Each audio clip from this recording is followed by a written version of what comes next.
Yeah, Pete, this is obviously uncharted waters for you guys with no rest this week. Just how have you seen the whole team kind of respond to what's going on? Like what happens when guys get banged up, there's a mentality on clubs that you just turn to the next, the next guy that has the opportunity. We don't spend any time on it at all. So there hasn't been any conversation about it at all. Just turned right to the opportunity that's at hand, and seemingly everybody focused really well. There was no distractions to it at all. It was just business.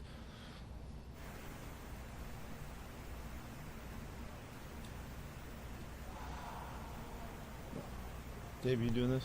Yeah.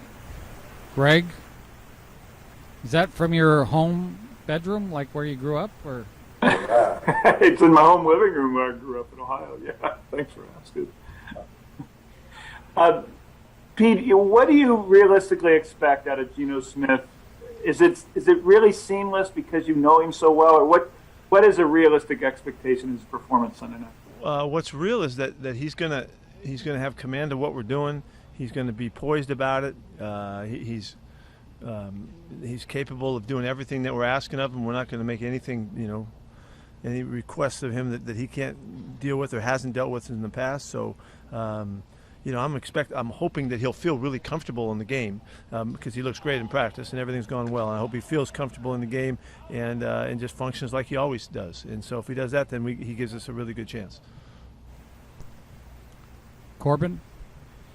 Hey, Pete, earlier this week you sounded pretty optimistic about Chris Carson's chance of getting back in the practice field, but obviously that didn't happen. Do you still view this as something that's just kind of a day-to-day, week-to-week thing, or is there growing concern about this maybe being something that's going to linger for a good portion of the season? Well, he made a really good jump over the weekend and felt way better, but coming out of it and starting to go back to work with it, there's not enough progress made. And so it's better for us to get him back and make sure that we don't rush it back. And so we're going to just take this time, and it is a delicate thing. He's got something going on in his neck, so we got to make sure that we do it really well.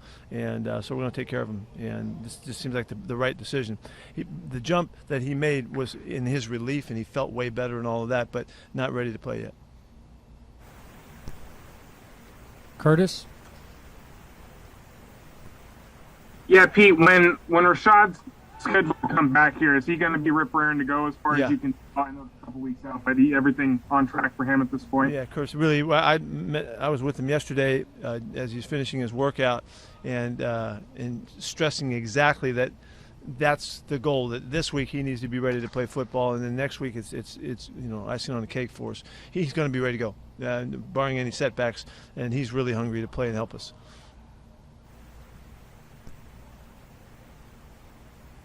Michael Sean? Is Bob frozen there? I can't tell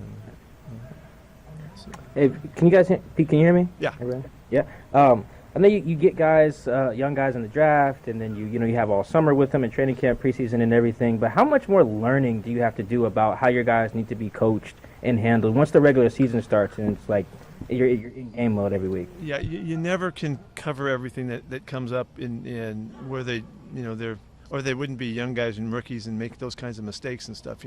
It just takes time, and so often the young guys have to come back the next year and use that first year's experience as kind of just the learning time, and they see things so much differently. So there's a tremendous amount of growth that takes place, and you almost have to get away from it to come back to really gain the benefits of that.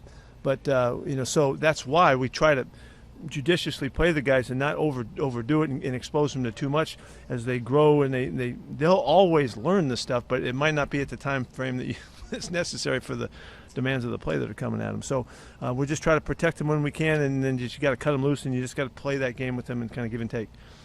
How much, with that in mind, how much more have you learned about your 2020 draft class? Jordan, Freddie, Alton, after a year and some change with these guys.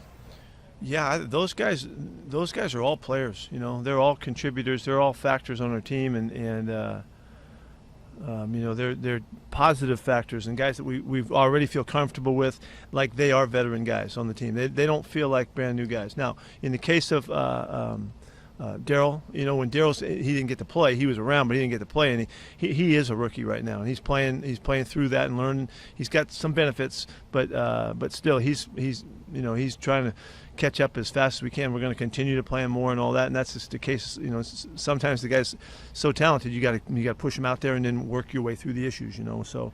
But I think it's a good group, and they've helped us. Jordan has been a fantastic pick for sure. Thanks. Masvidal.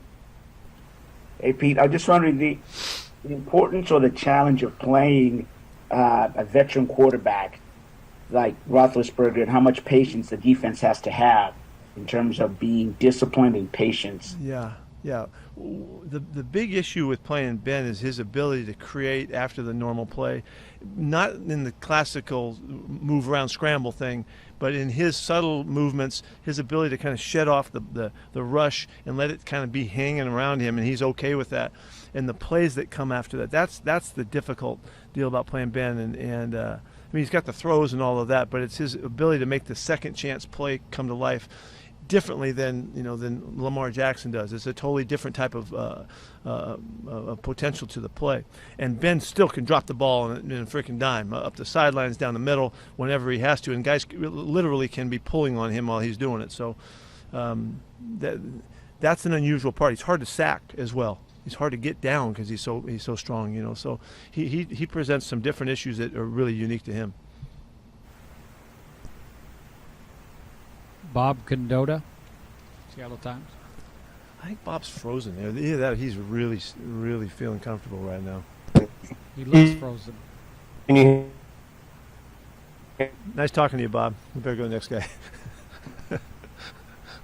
We can't Curtis, while Bob gets his act together, why don't you ask a question?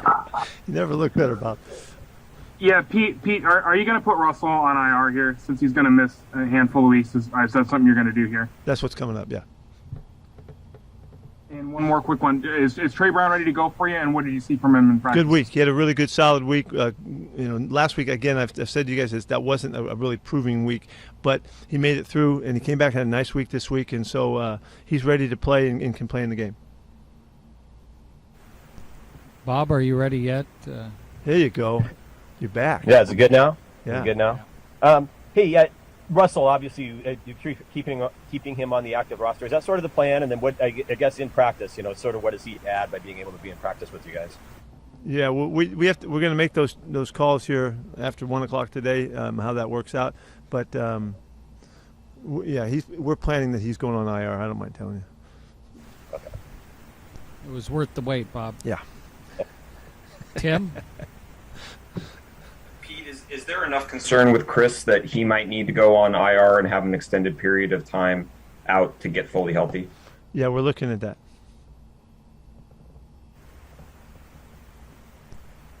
John Boyle?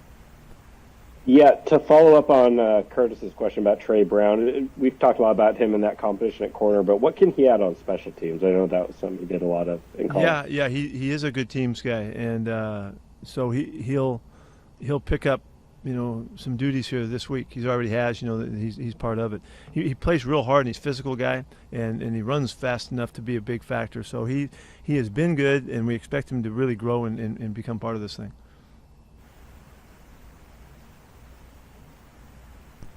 Anything else? I think that's it. Thank you. Brady, watch that camera.